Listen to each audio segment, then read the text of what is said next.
शाहद खान बासी की तकरीर सुनी समरे दे विच जी सुनिए। उन्हें कहा जी आवाम की साढ़े तो जान छुट गई है।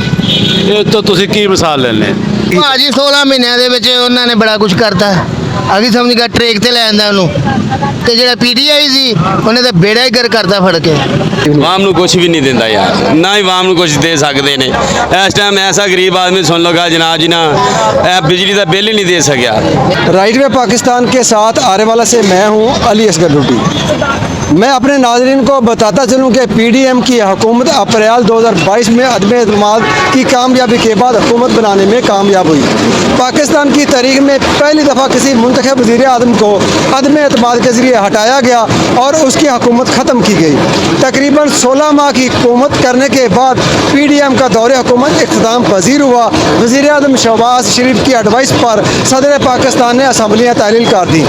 इस 16 माह के दौरे हुकूमत में अवाम ने क्या खोया क्या पाया, अवाम को कोई रिलीफ मिल पाया या फिर वादे सिर्फ वादों तक ही महदूद रहे, तो इसके बारे में जानते हैं आने वाला की अवाम से। तो आइए चलते हैं और अवाम से इसके बारे में राय लेते हैं। अस्सलाम वालेकुम। वालेकुम अस्सलाम सर। किन्ना भाजी ਤੁਹਾਡਾ? ये राणा आफ्ताब मेरा नाम है। ਅਫਤਾਬ ਭਾਈ ਤੁਸੀਂ ਮੈਨੂੰ ਇਹ ਦੱਸੋ ਕਿ ਪੀਡੀਐਮ ਦੀ हुकूमत आई 16 ਮਾਹ हुकूमत ਕਰਨ ਤੋਂ ਬਾਅਦ ਪੀਡੀਐਮ ਦੀ हुकूमत ਕੱਲ ਰਾਤ ਖਤਮ ਹੋ ਗਈ। ਕੀ ਸਮਝਦੇ ਜੇ ਕਿ ਪੀਡੀਐਮ ਦੀ हुकूमत ਨੇ 16 ਮਹੀਨਿਆਂ ਵਿੱਚ ਆਵਾਮ ਨੂੰ ਕੋਈ ਰਿਲੀਫ ਦਿੱਤਾ ਜਾਂ ਫਿਰ ਸਿਰਫ ਵਾਅਦੇ ਹੀ ਸਨ? सर तुसी कल शाहद खान बासी की तकरीर सुनी समरे दे विच जी सुनिए। उन्हें कहा जी आवाम की साढ़े तो जान छुट गई है।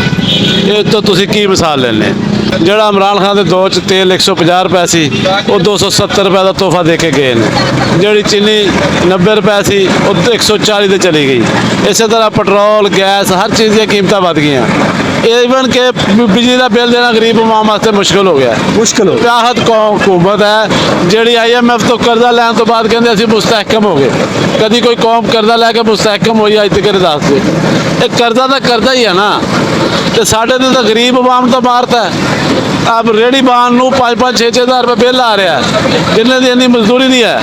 1.5 ਸਾਲ ਦੇ ਵਿੱਚ ਇਸ ਹਕੂਮਤ ਨੇ ਸਵਾਏ ਆਪਣੇ ਮਾਲ ਤੇ ਆਪਣੀ ਜਿਹੜੀ ਪੁਰਾਣੀਆਂ ਕਾਰਕਰਦਗੀਆਂ ਉਹਨਾਂ ਨੂੰ ਬਖਸ਼ਾਉਣ ਤੋਂ ਇਲਾਵਾ ਕੋਈ ਬਿੱਲ ਅਸੈਂਬਲੀ 'ਚ ਨਹੀਂ ਲਿਆਂਦਾ। ਆਵਾਮ ਦੇ ਕੰਮ ਲਈ ਕੋਈ ਬਿੱਲ ਅਸੈਂਬਲੀ 'ਚੋਂ ਪਾਸ ਹੀ ਨਹੀਂ ਹੋ ਸਕਿਆ। ਸਾਰੇ ਆਪਣੇ ਇਤਸਾਬ ਤੋਂ ਬਚਣ ਵਾਸਤੇ, ਆਪਣੀਆਂ ਚੋਰੀਆਂ ਨੂੰ ਬਚਾਉਣ ਵਾਸਤੇ ਇਹਨਾਂ ਨੇ ਬਿੱਲ ਪਾਸ ਕੀਤੇ ਨੇ, ਹਕੂਮਤ 'ਚ ਬਿੱਲ ਦਿੱਤੇ ਨੇ। ਰਾਣਾ ਸਾਹਿਬ ਤੁਸੀਂ ਇਹ ਮੈਨੂੰ ਦੱਸੋ ਕਿ ਕੀ ਸਮਝਦੇ ਤੁਸੀਂ ਇਲੈਕਸ਼ਨ 90 ਦਿਨਾਂ ਦੇ ਅੰਦਰ ਹੋਏਗਾ ਜਾਂ ਇਹਦਾ ਲੇਟ ਹੋਣ ਦਾ ਕੋਈ ਖਦਸ਼ਾ ਹੈ? सर पाकिस्तान 'ਚ ਕੋਈ ਚੀਜ਼ ਮੁਤਵੱਕੋ ਨਹੀਂ ਹੈਗੀ। ਮੇਰੇ ਖਿਆਲ 'ਚ 90 ਦਿਨ 'ਚ ਇਲੈਕਸ਼ਨ ਨਹੀਂ ਹੋਏਗਾ। ਮੁਸ਼ਕਿਲ ਹੈ। ਮੁਸ਼ਕਿਲ ਹੈ। ਇਲੈਕਸ਼ਨ ਕਮ 2025 ਦੇ ਵਿੱਚ ਜਾ ਕੇ ਹੋਏਗਾ। 2025 ਹਾਂਜੀ। ਇਹ ਤੁਹਾਡੀ ਰਾਏ? ਮੇਰੀ ਰਾਏ 16 ਮਹੀਨੇ ਹੁਕੂਮਤ ਕਰਨ ਤੋਂ ਬਾਅਦ ਪੀਡੀਐਮ ਦਾ ਦੌਰ ਖਤਮ ਹੋ ਗਿਆ। ਕੀ ਕਹੋਗੇ ਇਸ 16 ਮਹੀਨਿਆਂ ਦੀ ਕਾਰਕਰਦਗੀ ਦੇ ਬਾਰੇ 'ਚ? ਕੀ ਕਹਿਣਾ ਚਾਹੀਦਾ ਯਾਰ, ਸਾਡੇ ਤੋਂ ਤਾਂ ਗੁਰਬਤ ਹੀ ਰਹੀ। ਅਸੀਂ ਤਾਂ ਜਨਾਬ ਜੀ ਜਦੋਂ ਵੀ ਇਹਨਾਂ ਨੂੰ ਵੇਖਿਆ ਜੀ, ਜਿਹੜਾ ਵੀ ਆਇਆ ਸਾਡਾ ਤਾਂ ਸੁਣ ਲਓ ਗੱਲ ਵੀ ਛੁਰੇ ਮਾਰੀ ਆਇਆ ਹੈ। ਸਾਨੂੰ ਤਾਂ ਕਿਸੇ ਨੇ ਆਣ ਕੇ ਸਹੂਲਤ ਹੀ ਨਹੀਂ ਦਿੱਤੀ, ਤੇ ਨਾ ਹੀ ਕੋਈ ਗਰੀਬ ਆਦਮੀ ਦਾ ਕੋਈ ਸਾਹਸ ਕਰ ਸਕਦਾ ਹੈ। ਜਿਹੜਾ ਵੀ ਆਉਂਦਾ ਜਨਾਬ ਜੀ ਉਹ ਆਦਾ ਹੀ ਪੇਟ ਦਾ ਕਰਦਾ ਜਨਾਬ ਜੀ, ਆਦਾ ਪੇਟ ਭਰਦਾ, ਪੇਟ ਭਰ ਕੇ ਜਨਾਬ ਜੀ ਉਹਦਾ ਬਾਅਦ ਚੱਲ ਗਿਆ ਨਾ ਚੱਲਿਆ ਜਨਾਬ ਜੀ ਨਾ, ਤੇ ਹਕੂਮਤ ਇਹ ਗੱਲ ਕਹਿੰਦੀ ਭਾਈ ਤੁਸੀਂ ਲੈ ਪਓ। ਅਸੀਂ ਹੋਰ ਕੀ ਕਰ ਸਕਦੇ ਜਨਾਬ। ਯਾਨੀ ਕਿ ਤੁਸੀਂ ਸਮਝਦੇ ਜੇ ਵੀ ਜਿਹੜਾ ਆਂਦਾ ਉਹ ਆਪਣੇ ਪੇਟ ਹੀ ਭਰਦਾ, ਆਵਾਮ ਨੂੰ ਕੋਈ ਰਿਲੀਫ ਨਹੀਂ। ਆਵਾਮ ਨੂੰ ਕੁਝ ਵੀ ਨਹੀਂ ਦਿੰਦਾ ਯਾਰ, ਨਾ ਹੀ ਆਵਾਮ ਨੂੰ ਕੁਝ ਦੇ ਸਕਦੇ ਨੇ। ਇਸ ਟਾਈਮ ਐਸਾ ਗਰੀਬ ਆਦਮੀ ਸੁਣ ਲਗਾ ਜਨਾਬ ਜੀ ਨਾ ਬਿਜਲੀ ਦਾ ਬਿੱਲ ਹੀ ਨਹੀਂ ਦੇ ਸਕਿਆ। ਇੰਨੀ ਕੁ ਦੇ ਗੁਰਬਤ ਦੇ ਸੁਣ ਲਓ ਗੱਲ ਵੀ। ਕਿੰਨਾ ਬਿਜਲੀ ਦਾ ਬਿੱਲ ਹੈ ਇਸ ਟਾਈਮ ਜਨਾਬ ਜੀ ਮੇਰੇ ਘਰ ਦੇ ਵਿੱਚ ਕੋਈ ਚੀਜ਼ ਨਹੀਂ ਚੱਲਦੀ ਵੀ, ਇੱਕ ਨਾ ਕੋਈ ਫਰਿੱਜ ਹੈਗੀ ਏ, ਵੀ ਇੱਕ ਵਾਟਰ ਸਪਲਾਈ ਦਾ ਪਾਣੀ ਉਹ ਮੋਟਰ ਨਾਲ ਨਾ ਜਨਾਬ ਜੀ। ਉਸ ਤੋਂ ਬਾਅਦ ਜਨਾਬ ਜੀ ਇੱਕ ਬਲਬ ਇੱਕ ਪੱਖਾ ਹੈ ਤੇ 11,000 ਰੁਪਇਆ ਬਿੱਲ ਆਇਆ ਜਨਾਬ। 11,000 ਹਾਂਜੀ। ਉਸ ਤੋਂ ਬਾਅਦ ਜਨਾਬ ਜੀ ਨਾ ਕੋਈ ਐਸਾ ਵੈਸਾ ਜਨਾਬ ਜੀ। ਇਸ ਮਹਿੰਗਾਈ ਦਾ ਤੁਸੀਂ ਜ਼ਿੰਮੇਦਾਰ ਕਿਹਨੂੰ ਸਮਝਦੇ? ਜ਼ਿੰਮੇਦਾਰ ਕਿਹਨੂੰ ਸਮਝਣਾ ਹੈ ਜੀ? ਕੋਈ ਮੁਸ਼ਕਿਲ ਅੱਛਾ ਹੋਵੇ, ਲੀਡਰ ਹੋਵੇ ਕੋਈ ਅੱਛਾ, ਕੋਈ ਸਿਆਸਤਦਾਨ ਹੋਵੇ ਤੇ ਫੇਰ ਹੀ ਹੈ ਜੀ। ਸਿਆਸਤਦਾਨ ਇਹਨਾਂ ਜਿਹਨੇ ਜਨਾਬ ਜੀ ਨਾਲ ਇੱਕ ਮਿਸਾਲ ਤੇ ਜਿਹੜਾ ਆਂਦਾ ਛੁਰੇ ਤੇ ਹੱਥ ਰੱਖਦਾ ਜੀ। ਤੇ ਜੁਏਰੀਆਂ ਭਰਦਾ।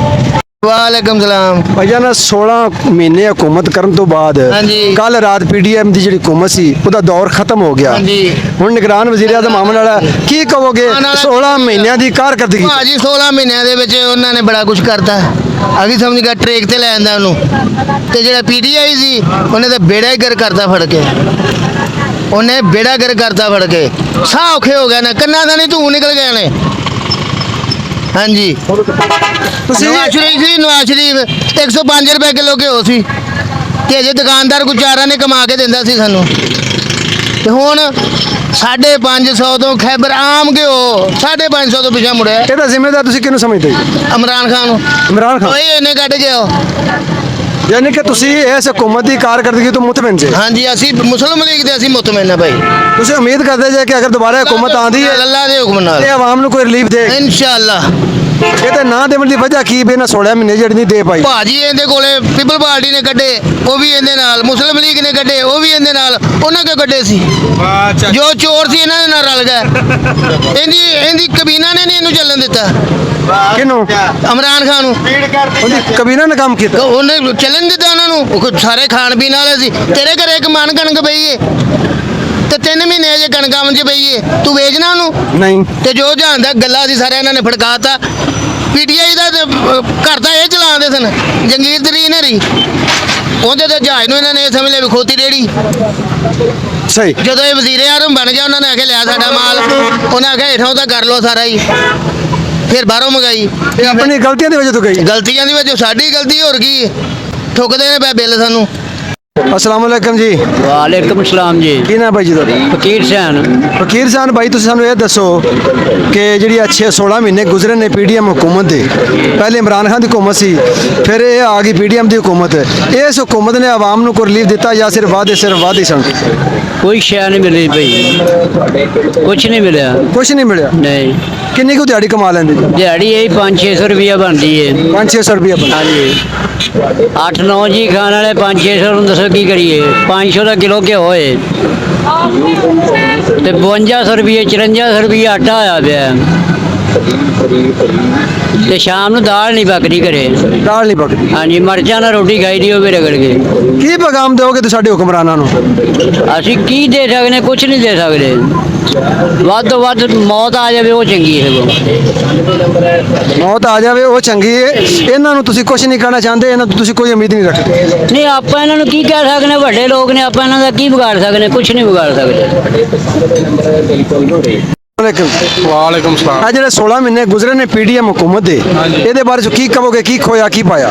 ਸਰ ਜੀ ਅਸੀਂ ਤਾਂ ਪਹਿਲੇ ਇਹ ਮੁਤਮਨ ਸੀਗੇ ਵੀ ਚਲੋ ਇਮਰਾਨ ਖਾਨ ਦੀ ਹੁਕੂਮਤ ਜਾਏਗੀ ਤੇ ਸਾਨੂੰ ਕੋਈ ਰਿਲੀਫ ਮਿਲੇਗਾ ਆਵਾਮ ਨੂੰ, ਤੇ ਸਾਡੇ ਤੋਂ ਬਰਅਕਸ ਹੋਇਆ, ਉਲਟ ਹੋਇਆ। 16 ਮਹੀਨੇ ਵੀ ਹੁਕੂਮਤ ਵੀ ਦਿੱਤੀ ਵੀ ਅਸੀਂ ਚਲੋ ਜਿਹੜੇ ਇਮਰਾਨ ਖਾਨ ਨੇ ਥੋੜੀ ਬਹੁਤੀ ਮਹਿੰਗਾਈ ਕੀਤੀ ਸੀ ਵੀ ਉਹ ਘਟੇਗੀ, ਲੇਕਿਨ ਉਹ ਡਬਲ ਟ੍ਰਿਪਲ ਹੋ ਕੇ ਸਾਡੇ ਚੋਂ ਨਿਕਲ ਰਹੀ ਆ ਔਰ ਇੰਤਹਾਈ ਦਰਜੇ ਦੀ ਯਾਨੀ ਕਿ ਨਾ ਕਰਪਸ਼ਨ ਹੋਈ ਇਸ 16 ਮਾਹ ਦੇ ਅੰਦਰ। ਔਰ ਅਗਲਾ ਸਾਨੂੰ ਪਤਾ ਨਹੀਂ ਲੱਗਦਾ ਪਿਆ ਕਿ ਅੱਗੇ ਸਾਡੇ ਮੁਲਕ ਨਾਲ ਕੀ ਬਣਨਾ, ਕੀ ਹਾਲਾਤ ਹੋਣੇ ਆ। 16 ਮਹੀਨਿਆਂ ਦੇ ਵਿੱਚ ਸਾਨੂੰ ਕੁਝ IMF ਨੇ ਮਕਰੂਦ ਕਰਤਾ, ਕੁਝ ਗਵਰਨਮੈਂਟ ਨੇ ਮਕਰੂਦ ਕਰਤਾ ਔਰ ਅਸੀਂ ਬਹੁਤ ਹੀ ਪਰੇਸ਼ਾਨ ਆ। ਸਾਡਾ ਗੁਜ਼ਰ ਬਸਰ ਬਹੁਤ ਮੁਸ਼ਕਲ ਹੋਇਆ ਪਿਆ। ਜਿਹੜਾ ਵੀ ਸਿਆਸਤਦਾਨ ਆਂਦਾ ਹੈ ਉਹ ਆਂਦਾ ਪਿਛਲੇ ਕਰ ਗਏ, ਇਹਦੇ ਬਾਰੇ ਤੁਸੀਂ ਕੀ ਕਹੋਗੇ? ਉਹ ਸਰ ਜੀ ਆਪਣੇ ਜਿਹੜੇ ਆ ਉਹ ਜਿੰਨੇ ਵੀ ਉਹਦੇ ਹੈਗੇ ਆ ਉਹ ਕਾਰਨਾਮੇ ਉਹ ਪਿਛਲੀ ਗਵਰਨਮੈਂਟ 'ਚ ਪਾ ਦਿੰਦਾ ਵੀ ਜੇ ਤੁਸੀਂ ਹੁਣ ਨਹੀਂ ਕਰ ਸਕਦੇ ਪਿਛਲੀ ਗਵਰਨਮੈਂਟ ਦੀ ਪਾਣਾ ਫਿਰ ਤੁਸੀਂ ਨਾ ਆਓ, ਉਹਨਾਂ ਨੂੰ ਰਹਿਣ ਦਿਓ ਫਿਰ, ਤਾਂ ਕਿ ਆਵਾਮ ਤਾਂ ਸਵਾਲ ਉਹਨਾਂ ਨੂੰ ਕਰ ਸਕੇ ਨਾ ਵੀ ਤੁਸੀਂ ਸਰ 10 ਸਾਲ ਹੋ ਗਏ 5 ਸਾਲ ਹੋ ਗਏ ਤੁਹਾਨੂੰ ਗਵਰਨਮੈਂਟ ਕਰਦਿਆਂ ਨੂੰ ਤੁਸੀਂ ਕੀ ਦਿੱਤਾ, ਫਿਰ ਆਓ ਹੀ ਨਾ। ਜੇ ਤੁਸੀਂ ਨਹੀਂ ਕਰ ਸਕਦੇ ਮਿਸਾਲ ਤੌਰ ਤੇ 5 ਸਾਲ ਬਾਅਦ ਆ ਕੇ ਰਿਲੀਫ ਨਹੀਂ ਦੇ ਸਕਦੇ, ਝੂਠੇ ਵਾਅਦੇ ਨਾ ਕਰੋ ਤੇ ਨਾ ਝੂਠੇ ਤੁਸੀਂ ਤਸੱਲੀਆਂ ਦਿਓ ਆਵਾਮ ਨੂੰ। ਜੇ ਤੁਸੀਂ ਆ ਕੇ ਪਿਛਲੇ ਦੀ ਨਾਂ ਲੈਣਾ ਫਿਰ ਦਫਾ ਕਰੋ ਇਸ ਗਵਰਨਮੈਂਟ ਤੋਂ, ਨਵੀਂ ਨੂੰ ਆਉਣ ਨੂੰ। ਜੇ ਪਿਛਲੇ ਹੀ ਨਾਂ ਲੈਣੇ ਤੇ ਫਿਰ ਉਹ ਕਰਨਾ ਚਾਹੀਦਾ ਹੀ ਨਹੀਂ ਕੰਮ। ਇਲੈਕਸ਼ਨ ਦੇ ਬਾਰੇ ਤੁਸੀਂ ਕੀ ਕਹੋਗੇ? ਇਲੈਕਸ਼ਨ ਦੇ ਭਾਈ ਨਾ 6 ਮਹੀਨੇ ਤੋਂ ਘੱਟ ਇਲੈਕਸ਼ਨ ਨਹੀਂ ਹੋ ਸਕਦੇ। 6 ਮਹੀਨੇ ਤੋਂ ਪਹਿਲੇ ਨਹੀਂ ਹੋਇਆ। ਹਾਂਜੀ ਆਵਾਮ ਨੂੰ 16 ਮਹੀਨਿਆਂ ਵਿੱਚ ਕੋਈ ਰਿਲੀਫ ਦਿੱਤਾ ਇਸ ਹਕੂਮਤ ਨੇ ਜਾਂ ਨਹੀਂ? ਇਹਦੇ ਬਾਰੇ ਕੀ ਕਹੋਗੇ ਤੁਸੀਂ? ਆਵਾਮ ਨੂੰ ਸਿਰਫ ਇਹ ਮਹਿੰਗਾਈ ਦਾ ਬੋਝ ਦੇ ਕੇ ਗਏ, ਹੋਰ ਕੁਝ ਵੀ ਨਹੀਂ। ਮਹਿੰਗਾਈ ਵਧੀ ਹੈ 1 ਤੋਂ ਲੈ ਕੇ 4 ਰੁਪਏ ਤੱਕ, ਹਰ ਚੀਜ਼ 'ਚ ਮਹਿੰਗਾਈ ਹੋਈ ਹੈ। ਅਦਰਵਾਈਜ਼ ਕੋਈ ਰਿਲੀਫ ਨਹੀਂ ਦਿੱਤਾ ਮੈਂ ਆਵਾਮ ਨੂੰ, ਪਬਲਿਕ ਨੂੰ ਕੋਈ ਰਿਲੀਫ ਨਹੀਂ ਦਿੱਤਾ ਗਿਆ, ਕੋਈ ਰਿਲੀਫ ਨਹੀਂ ਦਿੱਤਾ। ਕੋਈ ਦਿੱਤੇ ਨਹੀਂ ਗਿਆ।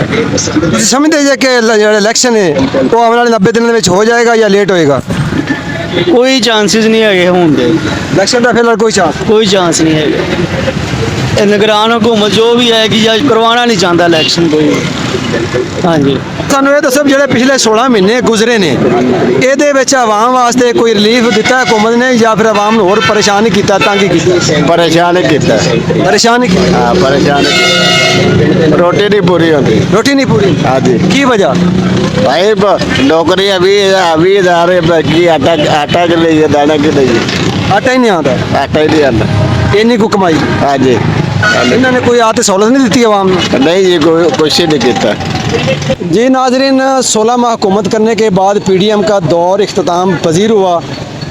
वज़ीर आज़म शहबाज शरीफ साहब की एडवाइस पर सदर पाकिस्तान ने असम्बलियाँ तहलील करने की समरी पर साइन कर दिए हैं और असम्बलियाँ कल रात 12 बजे तहलील हो चुकी हैं। तो हमने आपको आवाम की राय से आगाह किया कि आवाम की राय PDM की हुकूमत के बारे में क्या है, तो वो उससे हमने आपको आगाह किया और उनके मुताबिक मिला जुला रद्द अमल है इन हुकूमतों के बारे में, PDM की हुकूमत के बारे में और पिछली हुकूमतों के बारे में। आवाम की राय आपने सुनी, तो देखते रहे राइट पाकिस्तान और हमें दे इजाज़त। अल्लाह हाफ़िज़।